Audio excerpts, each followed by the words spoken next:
Hello everyone. PMLA part 2 में हम revise करने वाले हैं about appellate tribunal. Appellate tribunal का क्या मतलब होता है?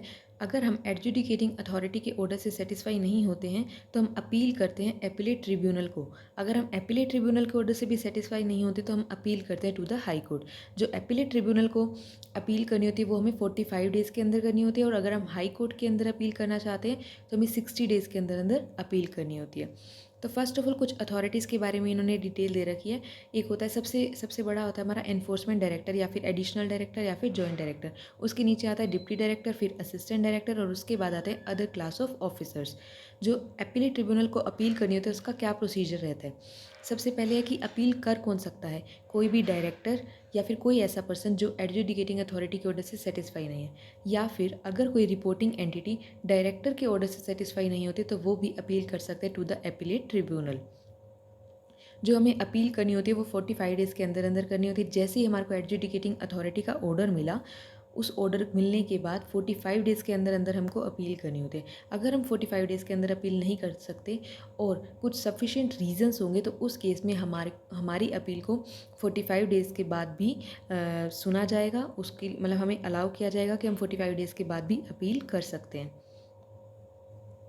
और एपीलेट ट्रिब्यूनल क्या क्या ऑर्डर पास कर सकता है? या तो वो कंफर्म कर देगा, मॉडिफाई कर देगा, या सेट असाइड कर देगा। मतलब वो कंफर्म करेगा जो एडजुडिकेटिंग अथॉरिटी ने ऑर्डर दिया वही फाइनल है, या फिर वो मॉडिफाई कर देगा कि जो एडजुडिकेटिंग अथॉरिटी ने ऑर्डर पास किया वो ठीक है बट उसमें थोड़े बहुत चेंजेस कर देगा।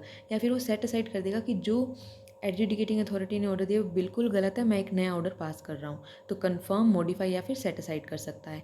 एपीलेट ट्रिब्यूनल जो है एक ऑर्डर पास करने के बाद जो उस ऑर्डर की कॉपी होगी वो डायरेक्टर को सेंड करेगा, एडजुडिकेटिंग अथॉरिटी को सेंड करेगा, और जो भी पार्टीज टू द अपील होंगी उन सभी पार्टीज़ को भी उस ऑर्डर की कॉपी सेंड कर दी जाएगी। और ये जो अपील होगी वो 6 मंथ्स के अंदर अंदर ही उसका डिसीजन देना होगा। मतलब एपीलेट ट्रिब्यूनल के पास जो अपील आई है उस जिस दिन आई थी उससे अगले 6 मंथ्स के अंदर अंदर उस अपील को डिस्पोज ऑफ करना होगा। अब एपीलेट ट्रिब्यूनल जो होती है वो कोड ऑफ सिविल प्रोसीजर से बाउंड नहीं होती है। वो अपनी नेचुरल जस्टिस के प्रिंसिपल के बेसिस के ऊपर ही अपना डिसीजन देती है। और एपीलेट ट्रिब्यूनल के पास वो सभी पावर्स होती है जो सिविल कोर्ट के पास पावर होती हैं। लाइक वो समन भेज सकते हैं, एग्जामिन कर सकते हैं ऑन ओथ, या फिर किसी को बोल सकते हैं कि अपने डॉक्यूमेंट्स प्रोड्यूस करो, उनको एफिडेविट्स पे एविडेंस मंगवा सकते हैं, या फिर कोई पब्लिक रिकॉर्ड को भी मंगवा सकते हैं किसी भी ऑफिस से, या फिर कमीशन से इशू कर सकते हैं। अपने डिसीजन को भी दोबारा व्यू कर सकते हैं, मतलब रिव्यू कर सकते हैं, या फिर वो एक्स पार्टी डिसीजन भी दे सकते हैं। अगर वो चाहें तो अपने एक्स पार्टी डिसीजन को डिसमिस या फिर सेट असाइड भी कर सकते हैं, और कोई भी अदर मैटर जो भी सेंट्रल गवर्नमेंट प्रिस्क्राइब करेगा। जो एपीलेट ट्रिब्यूनल होता है उसका जो भी ऑर्डर होगा वो एक डिक्री की तरह एग्जीक्यूट होगा। मतलब जैसे एक सिविल कोर्ट में जो ऑर्डर आता है, सिविल कोर्ट के ऑर्डर को हम बोलते हैं डिक्री। उस डिक्री जैसे वो डिक्री एग्जीक्यूट होती है वैसे ही एपीलेट ट्रिब्यूनल का ऑर्डर भी एग्जीक्यूट होगा। कुछ सिचुएशन में एपीलेट ट्रिब्यूनल जो होता है वो अपने ऑर्डर को ट्रांसफ़र कर देता है टू द सिविल कोर्ट, और सिविल कोर्ट को बोलता है कि आप इस ऑर्डर को एग्जीक्यूट करवाओ। और जितनी भी प्रोसीडिंग्स होंगी एपीलेट ट्रिब्यूनल में उनको हम जुडिशियल प्रोसीडिंग्स मानेंगे, और कोड ऑफ क्रिमिनल प्रोसीजर 1973 के जो भी प्रोविजंस हैं वो सभी यहाँ पे एप्लीकेबल हो जाएंगे। जो भी डिसीजन लिया जाएगा वो मेजॉरिटी के साथ लिया जाएगा। अगर बेंच में 2 ही पर्सन है और दोनों का डिफरेंट ओपिनियन है तो वो दोनों जाएंगे चेयरमैन के पास। चेयरमैन खुद भी उसमें अपना वोट दे सकता है, या फिर वो उस केस को किसी थर्ड पार्टी को रेफर कर देगा, और उसके बाद जो भी मेजॉरिटी डिसीजन होगा वही एप्लीकेबल हो जाएगा। सिविल कोर्ट इंटरफेयर नहीं कर सकता जहाँ पे एडजुडिकेटिंग अथॉरिटी एपीलेट ट्रिब्यूनल है, डायरेक्टर के पास पावर है कोई भी डिसीजन देने की। जो director adjudicating authority appellate tribunal ने ऑर्डर पास कर दिया वही फाइनल रहेगा। सिविल कोर्ट उसमें कुछ भी इंटरफेयर नहीं कर सकता। अगर हम एपीलेट ट्रिब्यूनल के ऑर्डर से भी सेटिस्फाई नहीं होते तो हम अपील कर सकते हैं to the high court within 60 days from the date of communication of the order. अगर हम 60 डेज़ के अंदर अंदर अपील नहीं कर पाते, सफिशिएंट रीज़न है हमारे पास, तो उस केस में हमको फर्दर 60 डेज़ का टाइम भी दिया जा सकता है। अब बात आती है स्पेशल कोर्ट। स्पेशल कोर्ट्स क्या होते हैं? हमने ये तो समझ लिया कि स्पेशल कोर्ट ही कॉन्फिस्केशन का ऑर्डर पास करते हैं, बट स्पेशल कोर्ट होते क्या हैं? किसी भी कोर्ट ऑफ सेशन को डेजिग्नेट कर दिया जाता है कि आज से आप स्पेशल कोर्ट हो। अभी डेजिग्नेट कौन करता है? सेंट्रल गवर्नमेंट डेजिग्नेट करती है। सेंट्रल गवर्नमेंट हाई कोर्ट के चीफ जस्टिस के साथ डिस्कस करती है और उसके बाद किसी भी कोर्ट ऑफ सेशन को स्पेशल कोर्ट डिक्लेयर कर देती है। और जिस जिस भी एरिया में वो मनी लॉन्ड्रिंग का ऑफेंस कंडक्ट किया जाएगा, उसी एरिया की जो भी स्पेशल कोर्ट होगी वही उस केस को ट्राई करेगी, मतलब वही उस केस को सॉल्व करेगी, वही उस केस की प्रोसीडिंग्स को कंटिन्यू करेगी। जो भी स्पेशल कोर्ट के पास स्पेशल कोर्ट तब तक कॉग्निजेंस ऑफ ऑफेंस नहीं करेगा जब तक कंप्लेन किसी अथॉरिटी ने ना दी हो। अगर कॉग्निजेंस के बाद स्पेशल कोर्ट को पता चलता है कि यहाँ पे मनी लॉन्ड्रिंग नहीं है, तो उस सिचुएशन में वही अथॉरिटी एक क्लोजर रिपोर्ट जो स्पेशल कोर्ट को सबमिट करेगी, और जब वो स्पेशल कोर्ट के पास क्लोजर रिपोर्ट सबमिट कर देगी तो उसके बाद वो केस जो है जो सोल्व हो जाएगा और वो केस क्लोज हो जाएगा। एक स्पेशल कोर्ट दूसरी स्पेशल कोर्ट को भी शेड्यूल्ड ऑफेंसेस का जो केस है वो ट्रांसफ़र कर सकते हैं। जो कोर्ट ऑफ सेशन के पास पावर होती है वो सभी पावर स्पेशल कोर्ट के पास आ जाती हैं, और कोड ऑफ क्रिमिनल प्रोसीजर 1973 जो है एप्लीकेबल हो जाता है। जो मनी लॉन्ड्रिंग एक्ट में जितने भी ऑफेंसेस होंगे उनको हम कॉग्निजेबल एंड नॉन बेलेबल बोलेंगे। कॉग्निजेबल का मतलब होता है जिसके अगेंस्ट बिना वारंट के अरेस्ट किया जा सकता है। नॉन बेलेबल का मतलब है जिसमें आपको बेल नहीं मिलेगी। बेल मिल सकती है, एक सिचुएशन है, एक कंडीशन है, अगर पब्लिक प्रोसिक्यूटर को हम एक अपॉर्चुनिटी देंगे कि आप बेल की जो एप्लीकेशन है उसको अपोज़ करो। अगर पब्लिक प्रोसिक्यूटर उस एप्लीकेशन को अपोज़ करता है और कोर्ट सेटिस्फाई हो जाता है कि ये जो पर्सन है उसने गिल्टी नहीं है मनी लॉन्ड्रिंग के लिए, और अगर हम उसको बेल भी देंगे तभी भी वो बाहर जाके भी कोई ऐसा ऑफेंस नहीं करेगा, तो उस सिचुएशन में उस पर्सन को बेल दी जा सकती है। और एक और सिचुएशन है कि अगर कोई पर्सन 16 ईयर्स की एज से कम है, या फिर कोई वुमेन है, कोई सिक है, इन्फर्म है, या कोई ऐसा पर्सन जो जिसने मनी लॉन्ड्रिंग तो किया है लेकिन वो अमाउंट जो है वो 1 करोड़ से कम है, तो उस सिचुएशन में भी स्पेशल कोर्ट चाहे तो उनको बेल दे सकती है। और जो भी स्पेशल कोर्ट है वो तब तक कॉग्निजेंस नहीं करेगी जब तक या तो डायरेक्टर उसको रिटन में कंप्लेन नहीं करेगा, या फिर सेंट्रल गवर्नमेंट या स्टेट गवर्नमेंट का कोई ऑफिसर कंप्लेन नहीं करेगा। तो स्पेशल कोर्ट तभी कॉग्निजेंस ऑफ ऑफेंस करेगी जब डायरेक्टर उसको कंप्लेन कर रहा है, या फिर सेंट्रल गवर्नमेंट या स्टेट गवर्नमेंट का कोई ऑफिसर कंप्लेन कर रहा है। पुलिस ऑफिसर की हम हेल्प ले सकते हैं इन्वेस्टिगेशन के टाइम पर, लेकिन जब तक सेंट्रल गवर्नमेंट जनरल ऑर्डर या स्पेशल ऑर्डर पास करके नहीं बोलता कि पुलिस ऑफिसर को इन्वॉल्व किया जा सकता है, तब तक हम पुलिस ऑफिसर को इन्वॉल्व नहीं करेंगे। जो भी कोड ऑफ क्रिमिनल प्रोसीजर के प्रोविजंस होंगे वो सभी एप्लीकेबल हो जाएंगे। और जैसे कोर्ट ऑफ सेशन होता है, हम कोर्ट ऑफ सेशन होता है उसी को हम स्पेशल कोर्ट बोलते हैं। मतलब स्पेशल कोर्ट और कुछ नहीं, कोर्ट ऑफ सेशन ही होते हैं। जो पर्सन प्रोसिक्यूशन कंडक्ट करवाते हैं उसको हम पब्लिक प्रोसिक्यूटर बोलते हैं। और जो भी हाई कोर्ट के पास पावर होते हैं रिवीजन के या अपील के, वो सभी पावर्स एज इट इज़ रहेंगे in case of special court as well. फिर बात आती है रेसिप्रोकल अरेंजमेंट्स क्या होते हैं। रेसिप्रोकल अरेंजमेंट का मतलब होता है कि हमने किसी दूसरी कंट्री के साथ एक कॉन्ट्रैक्ट कर लिया, और हम रेसिप्रोकल मतलब कि हम भी उनको कुछ सर्विसेज देंगे, वो भी हमें कुछ सर्विसेज देंगे, तो हमने ऐसी कोई एग्रीमेंट कर लिया। तो सबसे पहले एक हमको मतलब पता होना चाहिए कि क्रॉस बॉर्डर ऑफेंसेस क्या होते हैं। क्रॉस बॉर्डर ऑफेंस तभी माना जाएगा अगर कोई पर्सन इंडिया के बाहर कोई भी ऐसा एक्ट करता है जो वहाँ की कंट्री के हिसाब से ऑफेंस है, और इंडिया में अगर हम देखें तो वो इंडिया में शेड्यूल्ड ऑफेंस में कवर होता है।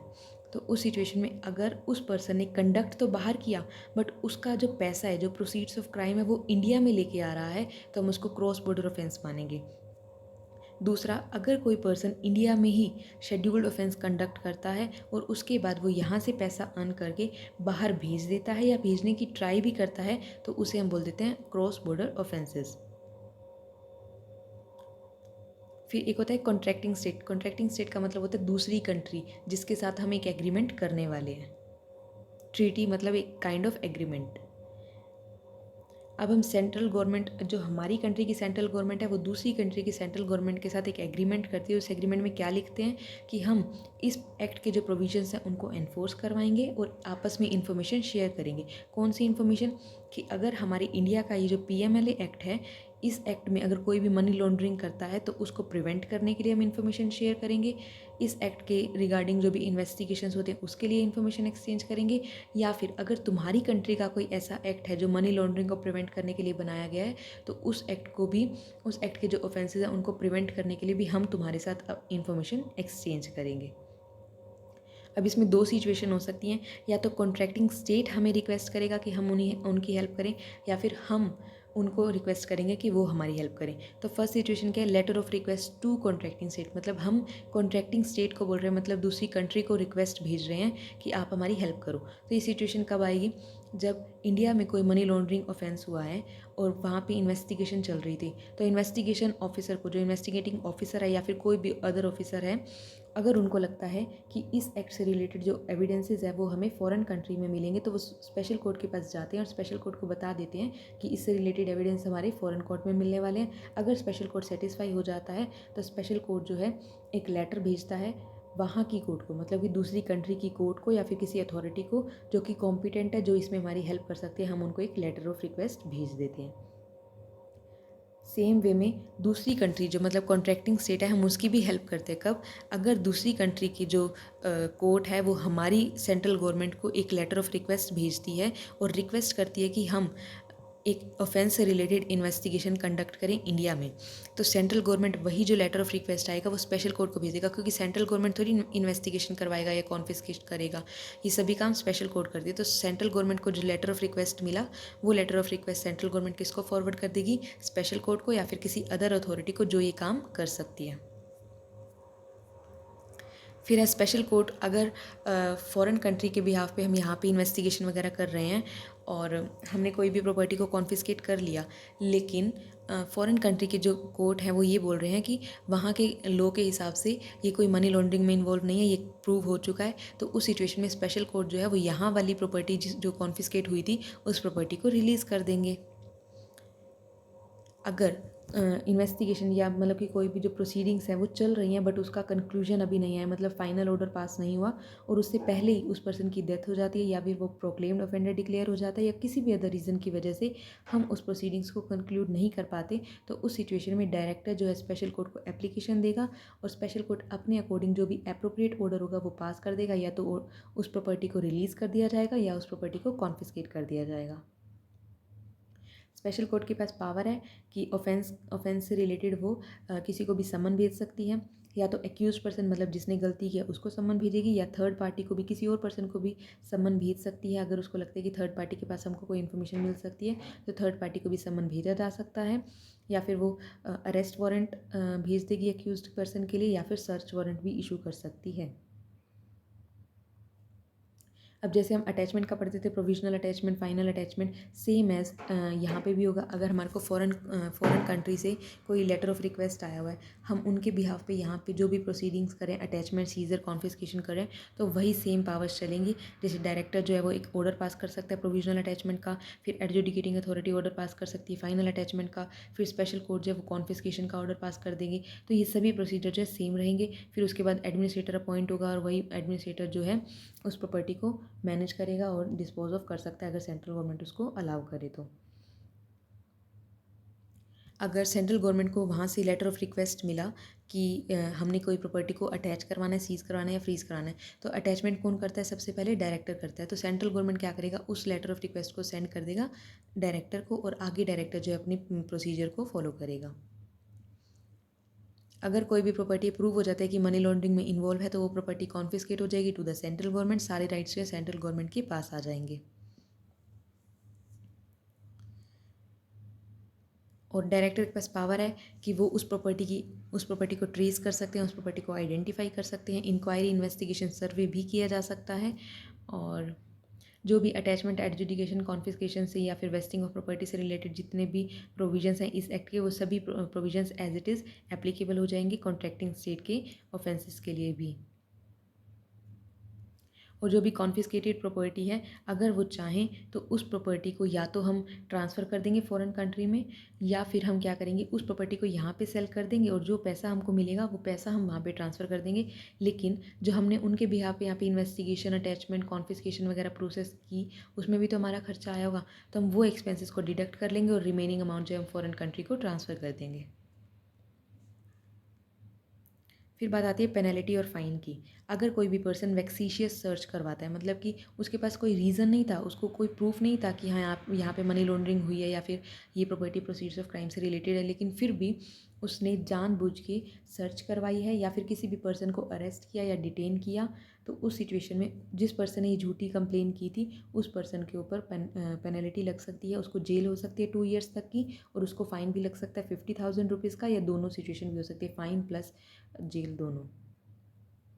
नेक्स्ट पनिशमेंट क्या है कि अगर कोई भी पर्सन जानबूझ के कोई झूठी इन्फॉर्मेशन देता है या फिर कोई किसी बात का आंसर देने से मना कर देता है, या किसी पेपर पे साइन नहीं करता, या फिर उसको समन भेजा था वो टाइम पे आता नहीं है, तो उस सिचुएशन में उसको पेनल्टी लगेगी ₹500 मिनिमम, और वो ₹10,000 हो सकते हैं फॉर ईच डिफ़ॉल्ट।